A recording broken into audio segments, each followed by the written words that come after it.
بيب جوارديولا حالديسا marraba in aad kaga sheekeeyo guuldarooyinka xiriirka uu la kulmayo waxa ugu daran xaaladda nafsiyan uu dareemayo shirkii jaraa'id ee toddobaadkan waxa uu sheegay in xaaladiisa caafimaad halis ay ku jirto oo ku dhow yahay inuu waasho cunto ma cuno hurdo ma hurdo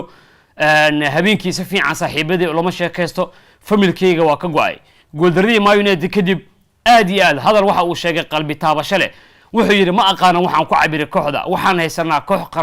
qarashaad fara badan la galiyay ciyaartoy mishaaraad fara badan qaato akademiga ama xarunta tababarka ugu qaalisan ee kubadda cagta ayaa leenahay billions lagu maalgeliyay koox lacag fara badan la galiyay hadana xaaladeena sida ay tahay wuxuu yiri kooxdan aniga xakumo ciyaartoyda aniga xakumo mas'uuliyadana aniga qaadanayo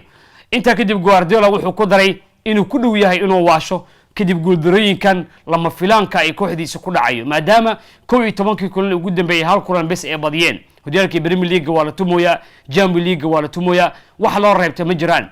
xaaladiisa daqiiqad kaliya ay isku bedeli kartaa falanqayaasha kubadda cagta way ku maasadeen waxay leeyihiin Guardiola gormo is asili doona maanta miya Premier laakiin isaga waxa uu sheegay in kooxda heerka labaad xitaa uu la laaban doono uusan hadda maskaxdiisa aysan ka guuxinin in uu shaqada uu ka tago Guardiola hadii guuldarooyinkan xiriirka ay ku sii socdaan bandhig liita ee kooxdiisa uu canaantay kooxdiisa ciyaartoydiisa wuxuu yiri 15 jirada camal uu ciyaarnay qaybtii dambe ee ciyaarta fursado badan maanan abuurin laakiin iyaga laba fursad ay heleen ay gool u bedeleen gool ayay ka gaareen rikoor xun ayaa loo diiwaan galiyay 105 kulan oo inta Guardiola macalinka uu yahay oo ay home-kooda ama Etihad ku dheeleen afar kamid laga dhaliyay marka qaybta koowaad hoggaanka ay hayaan laba kamid Manchester ka badisay rikoor xun ay marka la fiiriyo loo diiwaan galiyay guuldarooyinkan wuxuu yiri labadiisii san ay la soo dhaafay 8 kulan ayaa guuldaro la kulanay laakiin hadda 10 kulan ayaa in ka badan la kulmayna marka wuxuu yiri waa wax kubadda cagta waxa rajeyn doona inaan soo laabano